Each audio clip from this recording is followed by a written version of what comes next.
Finding great real estate deals is the lifeblood of successful investing, but how do investors uncover these hidden gems? In this video, I'm going to share the strategies, tools that real estate investors use to find profitable deals in any market. So let's first start off talking about understanding what makes a great deal. So first, you want to define what a good deal is, and it's going to be below market values, right? You don't want to be paying top dollar. There's nowhere to make improvements to make money. Or if you're buying for a rental property, can you buy it cheap enough where your debt is a lot less than the rents and everything else in between? And that generates cash flow. And then maybe in the future, it's a growing market. When you sell, it'll appreciate in value as well. So you collect cash flow along the way with appreciation.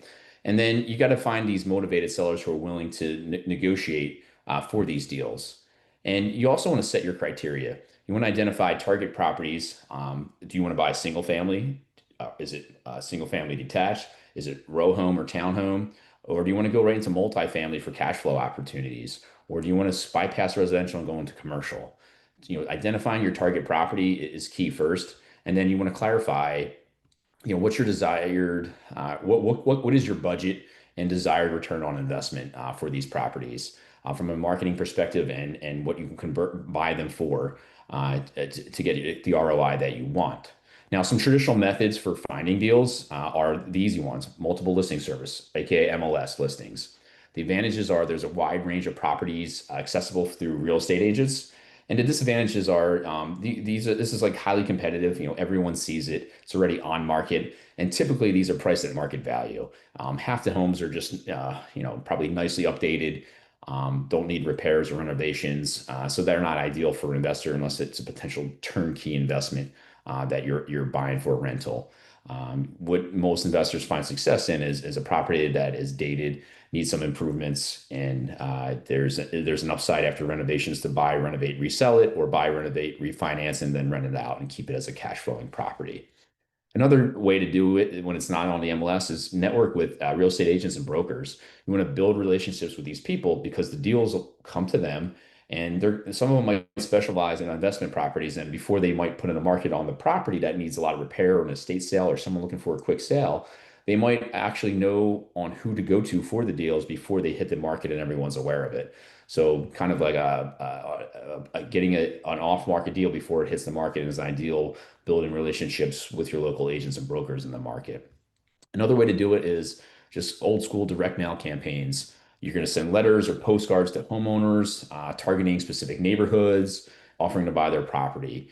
And there's different types of lists that you could pull and utilize. There could be like a high equity list where someone's lived in the property X years and they've paid down their mortgage or have no mortgage on the properties, given there might be more flexibility. And there's different ways to slice and dice these lists and stack them against each other, and target potential motivated home sellers, someone that's maybe been in their house a while, or it's a probate estate sale type of list, things like that. So that is almost adding like a second business to your real estate investing business, managing all that marketing because you're going to have to send out lots of letters, postcards, and making sure you're able to answer the phones when people do call, because they might be calling three or four or five or six other investors as well. So you want to get on the phone with them, schedule time to look at the property and make your offer.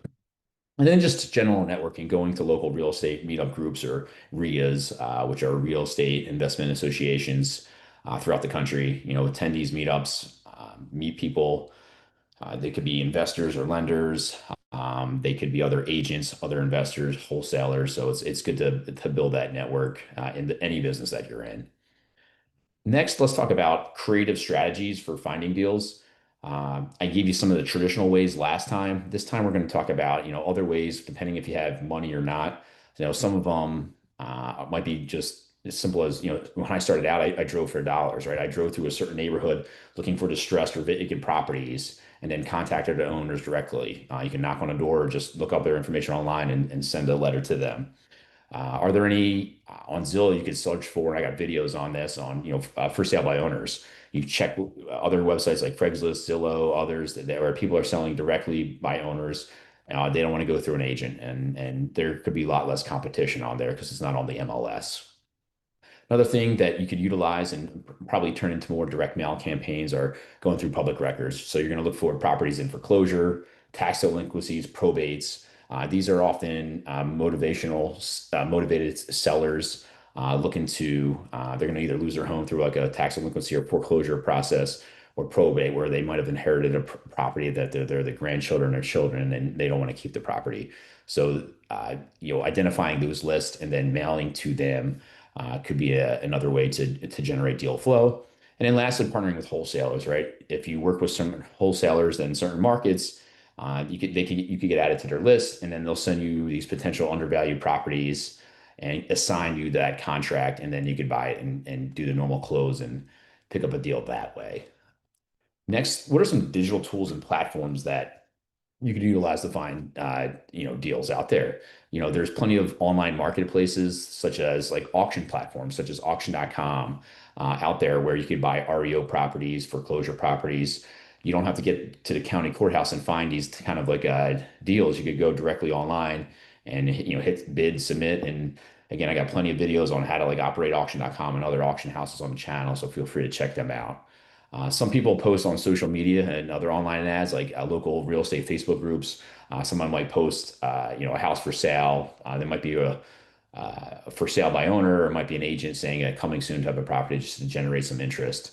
So local Facebook kind of like groups in real estate might be a way to generate deals. And then, there's, other paid for property search apps. I don't use them, so I can't speak for them, but there's been like other tools like Deal Machine, PropStream out there to help identify off-market properties and gather owner information where you can mail to them and things like that, or even call if they're not on do not call list. And then lastly, if you're, building a deal pipeline, consistency is key, right? Finding deals isn't a one-time effort. It's about building a steady pipeline of opportunities. And then you got to have a follow-up system in place so you don't give up after one mailing. In the past, I would mount a certain list, 5 to 10 times, or some would just be infinity if it was like a high equity list, because they may not be ready to sell now, but in a year, 2 years, they might be. So you don't want to miss that opportunity laying that groundwork. And then also you want to leverage technology, right? You might want to have as you get more and more leads, invest in some kind of CRM tool to organize your leads and track communication with potential sellers, and then allow you to add follow-ups. If you had an initial conversation, maybe call them back in a few days, things like that.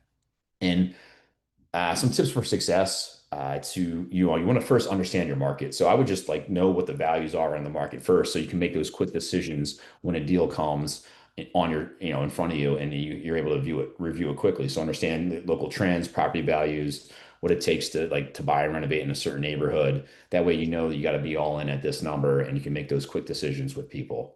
And you got to learn negotiating skills too, especially if you're doing direct to seller thing, we're agents, understanding how to make it, the pros and cons from each deal, how to navigate that and negotiate for the best price for you. That's something that you should, research and learn too. And then just with anything in business and life, being persistent, right? Real estate investing is a number of games. The more leads you pursue, the more deals you'll find. You just got to keep making sure the machine's going, following up on and nurturing your leads. So to recap, from traditional methods like the MLS to networking to creative strategies like driving for dollars and using online tools, there's no shortage of ways to find great real estate deals. So start applying these strategies today and watch your deal flow grow. If you have any questions, drop them below in the comments. If you've liked this video, please smash the like button and forward this video to anyone that might have it or get